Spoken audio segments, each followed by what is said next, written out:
Halo marketing antusias, bertemu kembali dengan saya Erwin Eka dari Indonesian Hypnosis Association. Nah, di video kali ini kita akan membahas tentang bagaimana cara mengatasi komplain ya. Jadi pertanyaannya, gimana sih kalau misalnya Anda mendapati konsumen yang sering komplain, apa yang harus dilakukan supaya komplain ini tidak terus-menerus kemudian terjadi terhadap diri kita. Nah, ada beberapa hal yang akan saya jelaskan ya berkaitan dengan komplain ini ya. Silahkan Anda simak. Namun sebelumnya ya, bagi Anda yang ingin belajar hypno marketing, silakan untuk Anda bisa klik link yang ada di kolom deskripsi untuk mengikuti pembelajaran hypno marketing ini. Oke, jadi ilustrasinya tentang komplain ini ya. Jadi ada beberapa hal yang perlu diperhatikan berkaitan dengan komplain ini. Bagaimanapun ya, komplain ini merupakan suatu hal yang dalam dunia marketing ini memang suatu hal yang sering terjadi gitu loh. Jadi Anda tidak bisa terus kemudian di dunia marketing ini berharap ya sepanjang karir Anda akan terhindar dari komplain tersebut. Namun ya, yang akan saya ajarkan ini akan bisa untuk meminimalisir atau lebih bisa mengorganisir komplain ini menjadi lebih baik ya terhadap kemajuan perusahaan Anda atau apapun yang akan Anda tawarkan. Jadi yang pertama yang perlu Anda lakukan ya berkaitan dengan komplain tersebut tentu saja adalah introspeksi ya. Nah, saya juga pernah membahas hal ini berkaitan dengan komplain ya. Banyak orang yang ketika mereka mendapati sebuah komplain, mereka melakukan pembenaran ya. Mereka melakukan tidak mau disalahkan atas apa yang sebaiknya terjadi. Bahkan ketika awal-awal orang tersebut komplain, Anda sudah langsung membuat atau memberikan statement pernyataan atau memiliki mindset bahwasanya mereka lah yang salah. Nah, hal ini sebaiknya memang perlu dihindari ya. Jadi pembenaran terhadap diri kita itu ya, atau terhadap perusahaan kita ya, atau ya apapun yang sedang akan terjadi berkaitan dengan komplain tersebut tidak dibenarkan, itu merupakan sebuah blunder ya. Jadi dengarkan terlebih dahulu apa yang mereka keluhkan, terus kemudian catat baik-baik ya.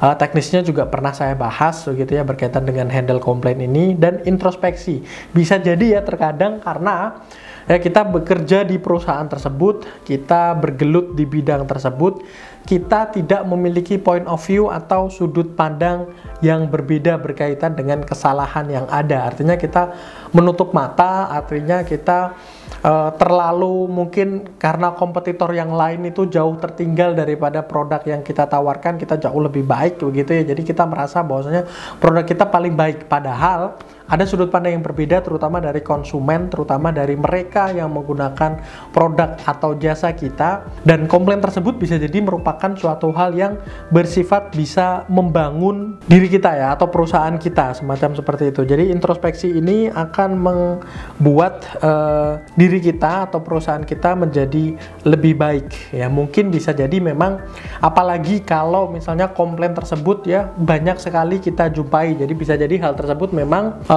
berkaitan dengan kebaikan di perusahaan kita. Jadi tidak mungkin ya sekonyong-konyong seseorang terus kemudian datang untuk komplain tanpa ada alasan yang jelas. Jadi sebisa mungkin memang ya kita memperhatikan komplain yang ada, kita membuat catatan-catatan yang berkaitan dengan apa yang mereka keluhkan, terus kemudian kita introspeksi apa yang terjadi, apa yang perlu diperbaiki, apa yang perlu mungkin ditingkatkan dan lain sebagainya. Terus kemudian yang kedua yang bisa kita lakukan dengan berkaitan dengan komplain ini, kita bisa membuka ya kotak kritik dan saran. Nah, komplain itu bisa jadi ya seperti saya bilang tadi, tidak terus kemudian melulu soal kesalahan yang ada atau kekurangan yang ada. Bisa jadi komplain itu merupakan suatu hal yang bersifat perbaikan untuk produk atau jasa atau apapun yang kita tawarkan. Nah, untuk menghindari terus kemudian seringnya komplain yang ada, kita bisa membuka kolom atau membuka layanan kritik dan saran. Jadi yang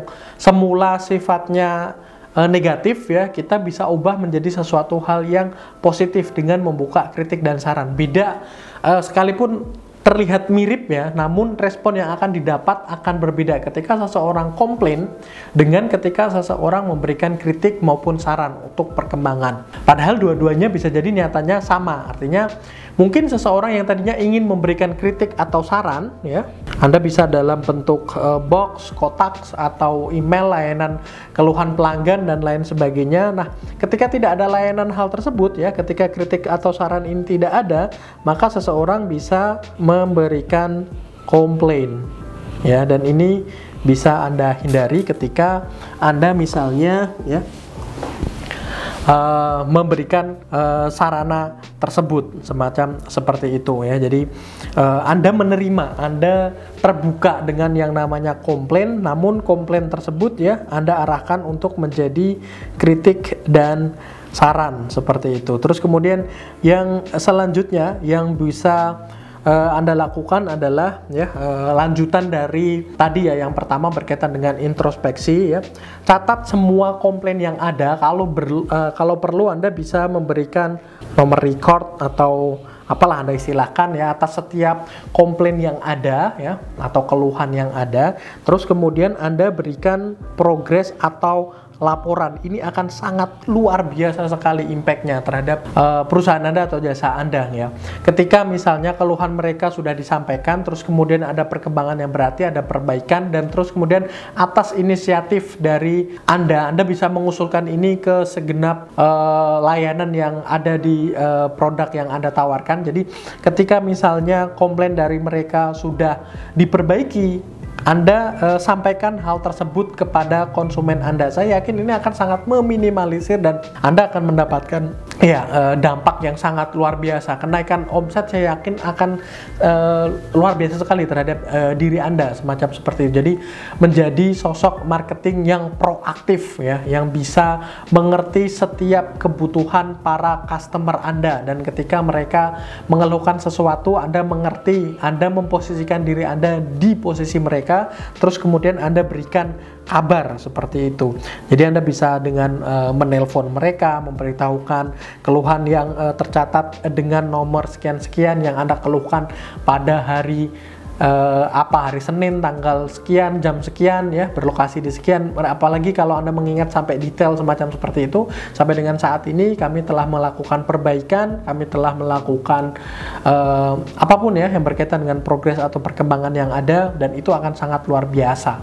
Jadi komplain tidak lagi menjadi sesuatu hal yang terus kemudian menurunkan image, menurunkan citra dan lain sebagainya, tapi akan menjadi daya atau merupakan nilai lebih yang dimiliki oleh perusahaan atau jasa yang akan Anda tawarkan kepada mereka seperti itu. Terus kemudian yang terakhir ya yang bisa kita lakukan yaitu dengan memberikan nilai tambah ya, atau memberikan ya nilai lebih ini bisa berupa misalnya bonus ya, atau misalnya voucher atau diskon, membership dan lain sebagainya.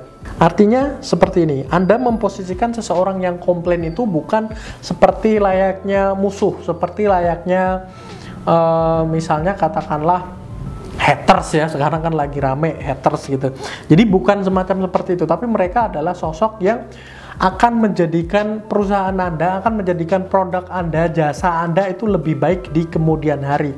Hal ini ya sudah sangat lazim terjadi misalnya di dunia servis jasa, misalnya resto, terus kemudian hotel dan lain sebagainya. Ada yang komplain, mereka banyak yang terus kemudian menawarkan terima kasih atas masukannya, kalau berkenan silakan Anda bisa datang lagi ke kami dan kami berikan voucher gratis menginap selama 2 hari misalnya. Atau Anda kalkulasi saja dengan tim marketing supaya bisa lebih memanage komplain yang terjadi ini untuk menjadikan sekali lagi yang tadinya mereka ya, dan mereka yang komplain ini ya secara emosi mereka sedang, atau secara perasaan mereka sedang terbuka.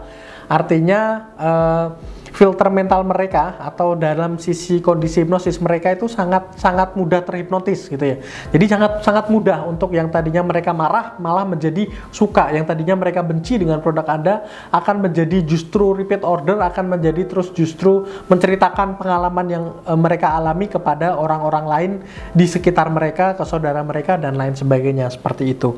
Jadi itu ya bisa dilakukan ya. Jadi berikan nilai lebih, berikan bonus, berikan voucher, diskon, membership atau apa saja yang mungkin Anda bisa buat itu sebagai bentuk permintaan maaf, mungkin Anda bisa buat hal tersebut sebagai bentuk layanan atas kepedulian mereka terhadap perbaikan yang akan Anda dapati di produk Anda atau jasa Anda, semacam seperti itu.